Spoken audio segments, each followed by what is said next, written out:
Hi, this is Steve Rigolosi, and I'm back with Punctuation Part 2. Some of you may have seen my Part 1 video on punctuation, in which I talk about 5 pieces of punctuation that I pay attention to, and I didn't have enough time to get through all 10 that I wanted to talk about, so this is the second half. And we'll talk about some generally accepted punctuation. We'll close with some maybe newer pieces of punctuation that, if you're particularly daring and avant-garde, you might want to think about trying with caution. So, as I mentioned in the earlier video, and this will not be news to most of the people watching this, that we can think of the micro side of punctuation and the macro side of punctuation, the trees and the forest. So the micro and the tree side is punctuation at the sentence level. Those basic rules of grammar and mechanics that we learn in grammar school, high school, that we're reminded of in our composition classes in college. And then at the forest or the macro level is the set of signals that your punctuation style sends in your writing. And the concern for writers, of course, is always that you want to make sure that your words and your punctuation are sending the signal that you want to send to your readers, that there's no interference in the communication, that what you put down is what your readers get.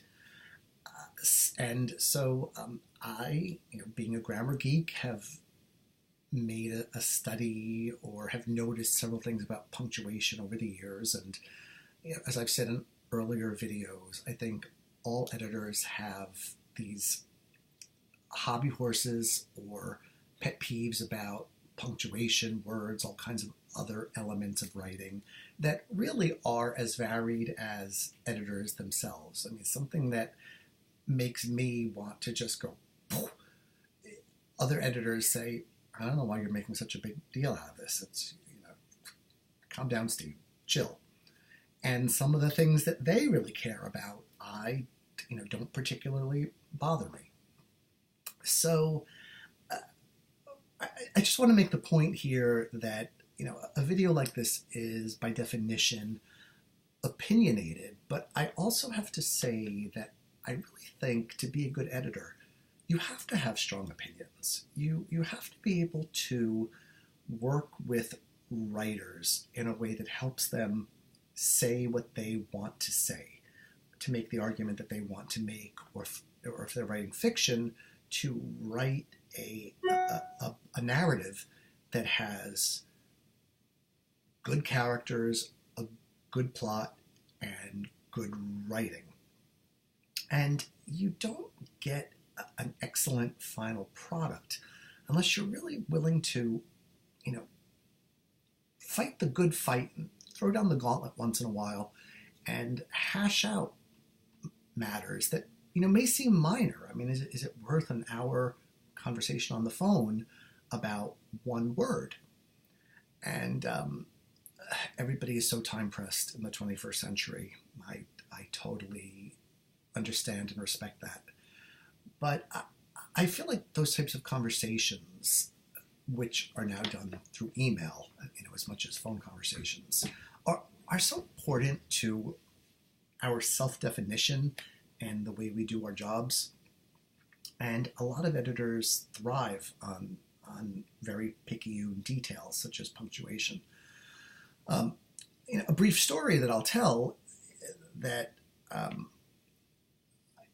encapsulates this is many years ago when I was a junior editor. This was when we were first realizing some of the inherent sexism in the language. And you all may remember, back in the 70s and, into the 80s, when you had an unclear antecedent and you were referring to one person, typically you use the pronoun he, because you wanted to have the number be correct. You didn't want to say they, because they is plural. And you can look up on the internet. There's a really storied history of the word they, and its usage, its accepted usage as a plural pronoun now when it wasn't always that way. But I'm getting off the subject as I sometimes do. I promise I'm not this diffuse when I'm editing. I have laser focus when I'm editing.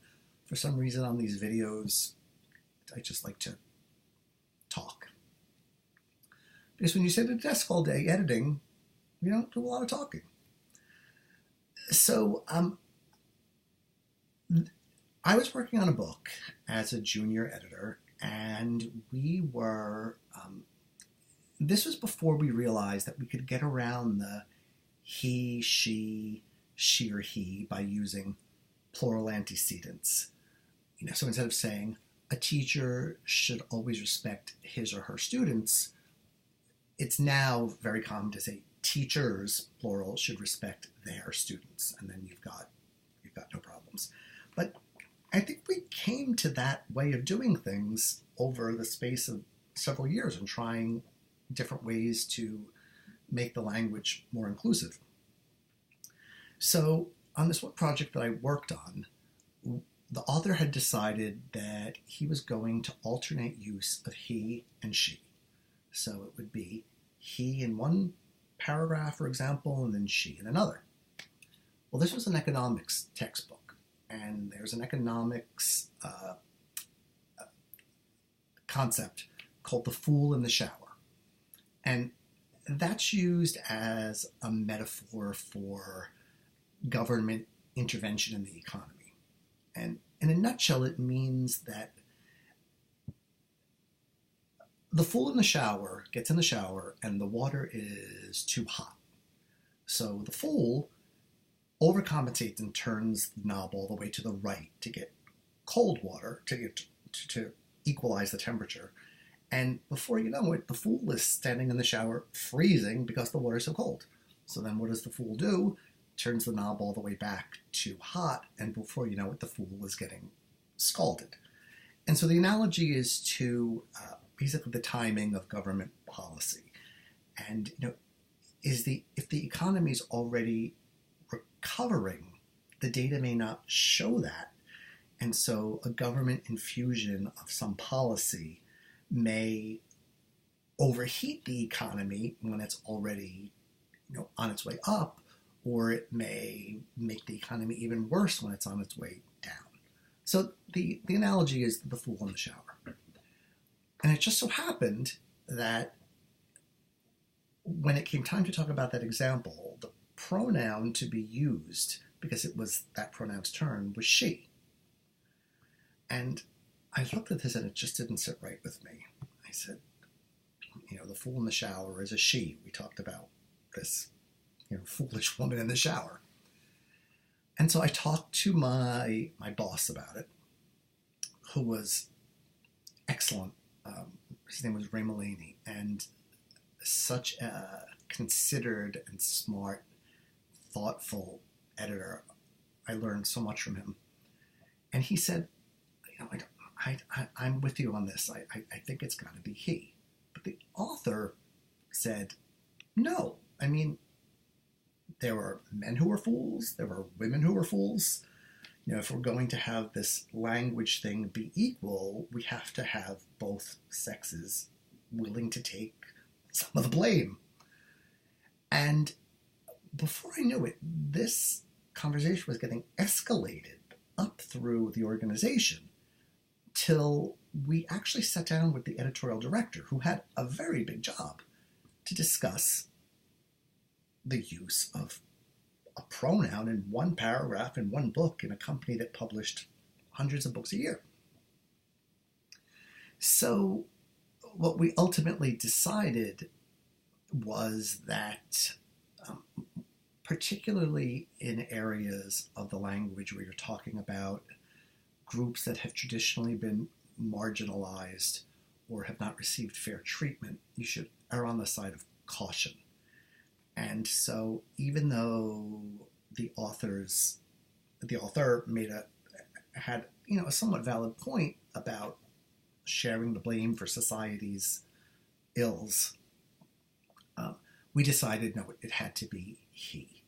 And it was just, as I went into that meeting, I was a kid. I thought, does the editorial director really want us bringing this problem to him? But he did. And it was so rewarding for all concerned. It had an effect on the way I've edited manuscripts since then. And what I'm saying here now, I've said to plenty of authors over the years, and made my case, and most of them have agreed. I think it's conventional wisdom, and you could read more about this very topic in many sociological books, and books about sexism in language and so forth. Anyway, I'm not sure why I told you that story, except to say that publishing people like to get into the minutia, and I do too. Line editing is about minutia, and all of those teeny weeny pieces of minutia add up to, we hope, one coherent and terrific whole. So it is worth talking about tiny little things like commas and periods, and other small matters that really aren't that small. So, with that said, boy, was that a long preface. Let's get into punctuation number 6. Again, taking up where I left off on point number 5. And so, punctuation piece number 6 is the comma. And commas are extremely versatile and have many uses, and are probably one of the most overused pieces of punctuation you can find. We all know when not to use a comma, right? We know you do not connect two independent clauses with a comma. That creates a comma splice, which is a cardinal sin. And yet, I actually find that more so in fiction than in nonfiction, published fiction, in print, I see writers using comma splices. Sometimes one or two throughout a book, sometimes more often than that. And I don't get it. I don't get that. I suspect it is a copy editor who has fallen down on the job and missed it. I guess the argument could be made that to simulate the thought process, a person's racing mind, you could connect lots of phrases with commas. And I think that's a stylistic decision that it can work. But a traditional comma splice where you're just mashing two sentences together with a comma, I don't really cotton to that. So when I edit, comma splices I've got them in my sights, and they will be exterminated at all costs. But there's so much to be said about commas, and these videos go on too long. I know, sorry. I wanted to just focus on one aspect of the comma, and that is in the use in series. Red, white, and blue. 1, 2, and 3.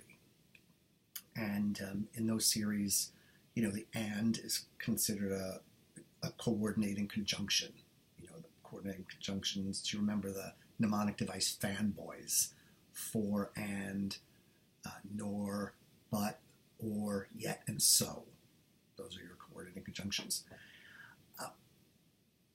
There's a type of comma that is called the serial comma or the Oxford comma, and that specifically applies to the item in the series just before the conjunction. So in red, white, and blue, the serial or Oxford comma would come after white. So red, comma, white, comma, and blue. or New York, comma, New Jersey, comma, and Pennsylvania. So there are two schools of thought. Some people love the Oxford comma and couldn't live without it. And then those who are more trained in journalism often leave that serial comma out. So they will say red, comma, white, and blue. New York, comma, New Jersey, and Pennsylvania. So, both are correct, but I edit and I ask the authors I work with to think about the reader's experience of reading what is there on the page, or these days on the screen or e-reader. And to me, the serial comma absolutely conveys the cadence that you want to put forth in a series. The problem to me, and again, I think a lot of journalists will write comments here saying how wrong I am, but again, one man's opinion, is that if you don't put the serial comma in, the last two elements of the series, to my mind, look like a pair, and they're not necessarily meant to be read as a pair. So if you say the colors of the U.S. flag are red, comma, white, comma, and blue, period, it's clear that you're talking about three different colors in the flag. If you say the colors of the U.S. flag are red, comma, white, and blue, I see in my mind's eye, when I'm editing that sentence, really two colors. I see red, and then I see a combination of white and blue. And that goes for pretty much any series. I always fumble when I don't see the serial comma, the Oxford comma. And I often add it, and authors who aren't used to writing with it say, why are you going so comma happy on me? And I explain my reasons. So I would like to advocate for use of the serial comma in most or even all writing for the reasons I just explained. Matter of opinion, but if we're thinking about readers, I think the serial comma is better for readers. So that's what I've got to say on the wonderfully versatile comma. And I could do an entire video just on commas, but why beat a dead horse? All right, so let's then go on to punctuation piece number 7, and that is the ultimate in simplicity, the period. And we know that the period is end punctuation. Read a simple sentence that is not a question or an exclamation should end in a period. No controversy there. I just wanted to talk about periods in abbreviations. So if you've watched some of these videos, you can probably intuit that I'm very fixated on the reader's perception of what's there on the page and what's coming back at them. They're looking at the page, what's coming back at them. And so I am against unnecessary periods because of the period's use as a piece of end punctuation. I think if you sprinkle them within a sentence, most people know what you're doing, but I think there's a part of the brain that just hiccups a little bit when it sees periods not used as end punctuation. And I don't ever want to slow the reader down or add an element that would even create even the tiniest bit of confusion. And I really obsess over this when I edit a manuscript, because I want the reader to come away from whatever it is that I'm editing with no confusion, with no sense of having read a book or another item that wasn't very carefully tended to ensure that the reader's experience is a good one. So a specific example I can give is AM and PM, right? I think you don't need to use a period, A period, M period, P period, M period. You can use small caps, AM and PM, and people will know exactly what that means. And I don't think anyone's going to say that's wrong. There should be periods here. Another place where I don't really like to see periods is in state abbreviations. For New Jersey, N period, J period, or Washington, comma, D period, C period. NJ and DC and all the other, two-letter abbreviations for states that are composed of two names. I just don't think that those periods need to be there. Less can be more. And so if you include periods, you're not wrong, but I prefer not to have them there. And that's what I recommend. That said, there's something called house style, where publishing houses will make decisions regarding issues like this. And in that case, the editor just says, this is our house style. This is what we as a publisher have decided we want our books to do. So you have that house style sheet as it's got your back, so that if you ever have to convince an author of something that he or she is disagreeing with, you pull out the style sheet and say, sorry, out of my hands. What does suck is when you don't agree with the house style. But believe me, you don't want to mess with house style. There are many other arguments worth having. House style, it should evolve like the language, but it doesn't always. One part of house style that I am obsessed with is capitalization of prepositions. So there are so many different ways to think about that. I'm talking about prepositions in titles, or headings. And there are a lot of people who think that any preposition over 3 letters, as long as it's a preposition, you do not capitalize it.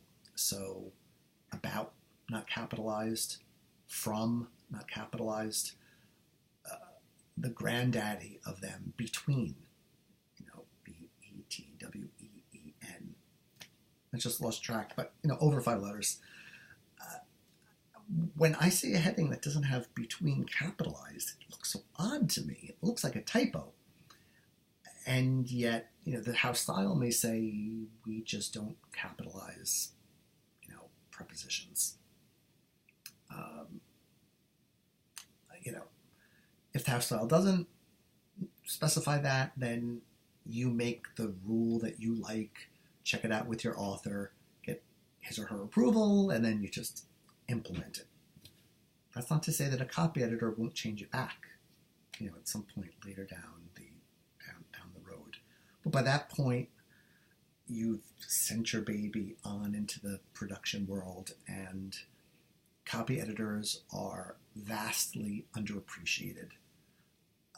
They are, if anybody knows how many angels dance on the head of a pin, it's copy editors. They give manuscripts a final polish with such attention to detail and such an eye for consistency and clarity and correctness. They don't get enough thanks, and they really need to. So I'm here to say, copy editors, thank you.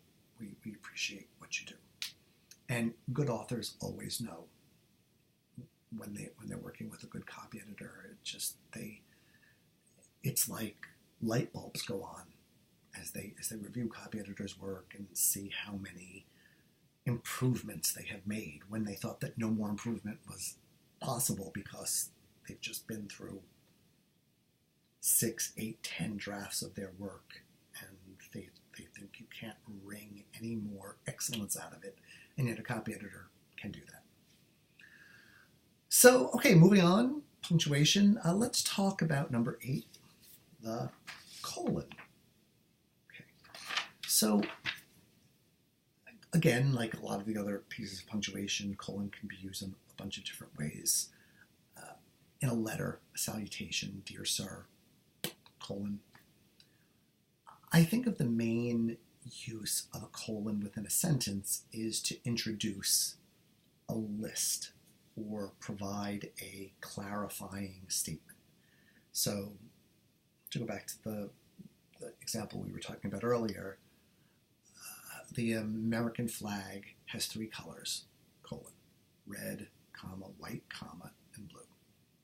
Note the serial comma there. I have one thing I'd like to say, colon. There is no place I love more than Maine in the fall. And both of those are very valid uses of the colon. I like an occasional colon, but I also would advocate a colonoscopy every so often. And by that I mean, I think that having a lot of colons in your writing, particularly if you're writing fiction, that lends an air of formality and sort of a business sense. When I see lots of colons, I think, is this a corporate memo, or are we writing something else? Because there's something so formal about a colon. It's not a touchy-feely, squishy, feel-good piece of punctuation. It means business. It's serious. And it's saying, look here, I'm calling your attention to something. You better pay attention to it. And so it feels very serious. And,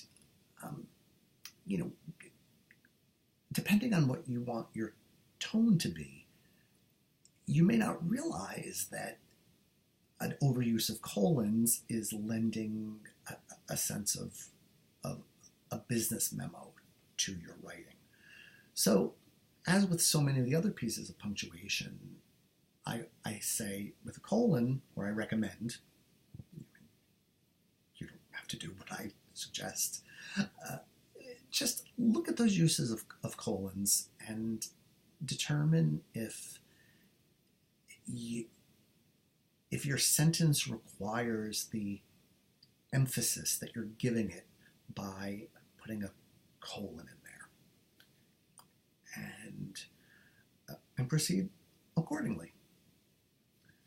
So, number 9 is a much misunderstood piece of punctuation. Very useful, but rife with ethical issues. Can you guess? I bet a lot of you've guessed. Number 9, the ellipsis. So the first thing to know about the ellipsis is that you use it when you are picking and choosing the words you want to quote from a longer quote. So you can quote someone, say you're quoting a paragraph and you just want to use selected phrases from that paragraph instead of the whole thing. You can pick the words you want, add your ellipsis to indicate that you've removed something, add more words, and so forth. So the funny thing is almost nobody knows the proper way to type out an ellipsis when you're writing a manuscript. So there's a space before an ellipsis, there's a space after an ellipsis, and there's a space between each of the dots in the ellipsis. And that's the correct way to format. If you work on a Mac and you're working in Word, you can create an ellipsis with option semicolon. That'll give you a nice ellipsis. But don't forget to put the space before and after that. The question becomes to me, when is an ellipsis really, really necessary? If you're using quotation marks, to identify somebody else's words, stringing lots of phrases or sentences together with ellipses, you kind of get this herky-jerky feeling to the paragraph where I think the reader thinks, okay, what are you not telling me? Or why didn't you craft your sentence in a way that isn't so jarring to my eyes?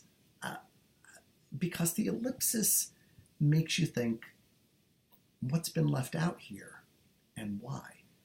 And we have all seen the misuse of ellipses. I think the classic example, which my freshman English teacher told me announced in the class in high school, was he quoted a phrase from the Bible, and it was ellipsis, ... There is no God. Okay, the Bible is not advocating the idea that there is no God, but you could take that phrase from the Bible, put an ellipsis before it, and if you're unethical, make the case that the Bible insists that there is no God. Okay, that's an extreme case, but you see what I'm getting at. So there's nothing wrong with using a series of quotation marks for phrases within a sentence, as long as you don't do too much of it. You don't want to engage in what's called patch writing, which is where you sort of patch phrases from other people's work onto your own. So I guess what I'm asking is to, as with so many of the other pieces of punctuation, to please look at your use of ellipses. Make sure you're not using them unethically. I don't think a lot of writers do that.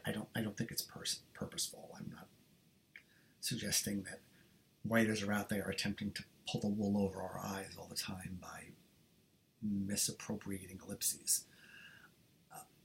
But be careful with them, because you want your writing to come across as smooth, with a nice rhythm and a nice flow, and ellipses often interrupt that. So if you got a sentence that has an ellipsis or more than one ellipsis in it, maybe when you revise, look at it again and say, can I get rid of the ellipsis? Ethically, can I smooth out what I'm trying to say here so that the reader's experience is without hiccups, is without possible confusion, or without something that takes me out of the text because I'm wondering, what did you leave out? Oh, I'm thinking of another great misuse of ellipses, and that's quoting reviews on the backs of book jackets, or particularly with movies, where I wish I could think of an example off the top of my head, but where a movie review could say something like, "This was the worst movie I've ever seen in my life, but it had amazing special effects." And then you see on the movie poster, open quote, ... amazing special effects, close quote. okay, not really representing the whole picture of what that reviewer had to say about the film. So that's it. I have finished my march through 10 pieces of punctuation, and I'm pretty proud of myself. Thank you as always for watching. I'm going to make a few more videos. I did some brainstorming and came up with some other ideas. I guess whether I make them will depend on whether people like these and find them useful, or at least good conversation starters, as opposed to just thinking there's editorial dude trying to ram his editorial methods down our throats and we're having none of it. But I hope that's not it. I hope this has been at least some good food for thought for everybody. And I thank you again for watching. Happy writing. Bye.